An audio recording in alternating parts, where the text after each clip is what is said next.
update ko pa lang guys yung mga pumpkin namin, yung Halloween pumpkin. Ito na siya guys, oh. Bali pinipilian namin guys kasi may marami na yung sira-sira. Ito maratin na, hindi na pwede. Ito siya, ito yung good guys. Hindi ko lang na-videohan kanina yung ito guys, oh. Ito kanina may lahat, may laman lahat ito. Bali pinipilian na namin. Tapos yun kasi naka ano yung guys, order na i-deliver na kanina. Ito siya guys, oh. Bali may ilang palit na lang natin natitira, pero kanina ang dami nito. Hindi lang ako nagpag-video kanina kasi sobrang busy. Ito siya guys, oh. Bali ito pipilian pa ito. May mga 8 palit pa guys na pipilian. Yung mga malalaki. Ito siya. Kasi ngayong week na ito guys, last week na ito ng ano namin, delivery din. Next week wala na. Ito yung ano niya.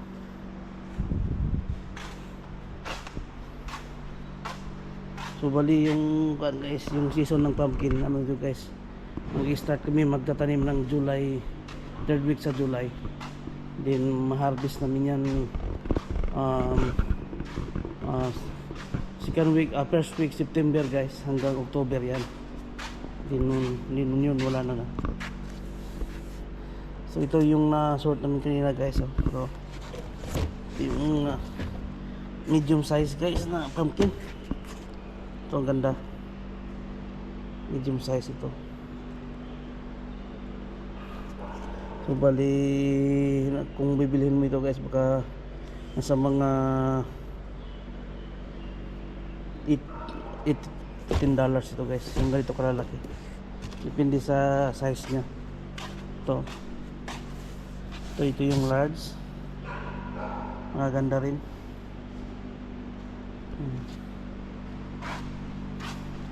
Marami rin kaming sobra guys, kaya yung sobra tatapon na namin yan. Hindi na pwede yan. Kaya medyo think na ano guys, medyo marumi yung warehouse namin. Pero bukas malinis na ito kasi naka-schedule na itong malinisan bukas. Tapos yung hindi na pwede na pumpkin, itatapon na namin yan para mabawasan yung dumi. So, ito yung pipilian pa namin ito. Saka ito guys, sobra na ito.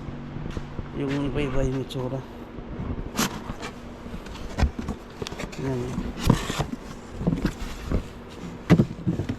Sobra na ito guys. Parang pato yung itsura niya. Ang dami. Ito guys, kahit isang taon ito hindi ito masisira. Ito ganitong klaseng pumpkin. Kasi parang bato ito, ang tigas nito guys, parang bato. Basta hindi lang siya masugatan. Ito kuan. So ito pala magkatabi lang pala ng ano guys, yung pinag-packing area namin ng watermelon. Saka yun dyan, yung sa hanido, pumpkin. Ayan guys. Saka yung ito nakita nyo na malaki na equipment guys, yung machine. Ito yung onion sorter guys, yung dito yung namin pinaprocess yung sibuyas. Bali yung sa kuan na sinusort namin by sizes yung sa laki na guys. So ito hindi pa ito operational, pero baka this year guys pwede na namin magagamit ito. Medyo malaki-laki na siya na machine ito guys. Bali itong machine na ito guys, pag ito gumagana na, kailangan ng ano ito guys, 20 na tao para lang mapagana ito guys.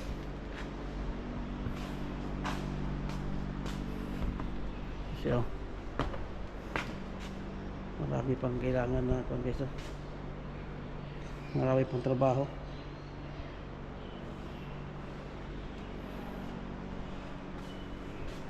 Yung onion machine, sorter. So guys,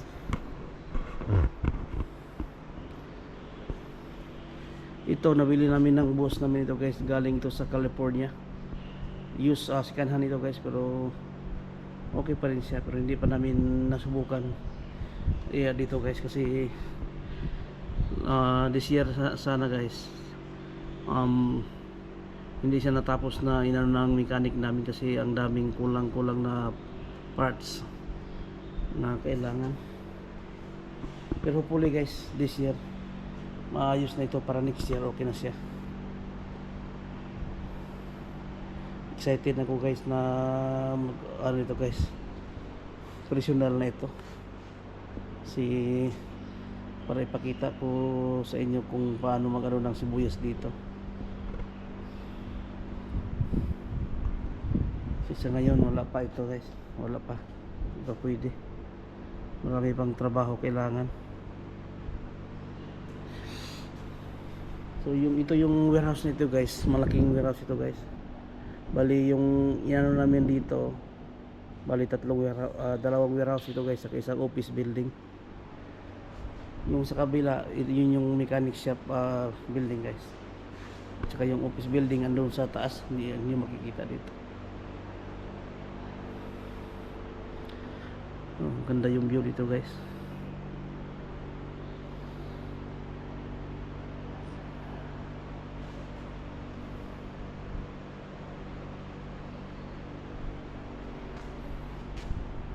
So yun, hanggang dito lang muna ko guys. Please like and share and subscribe my videos. Thank you.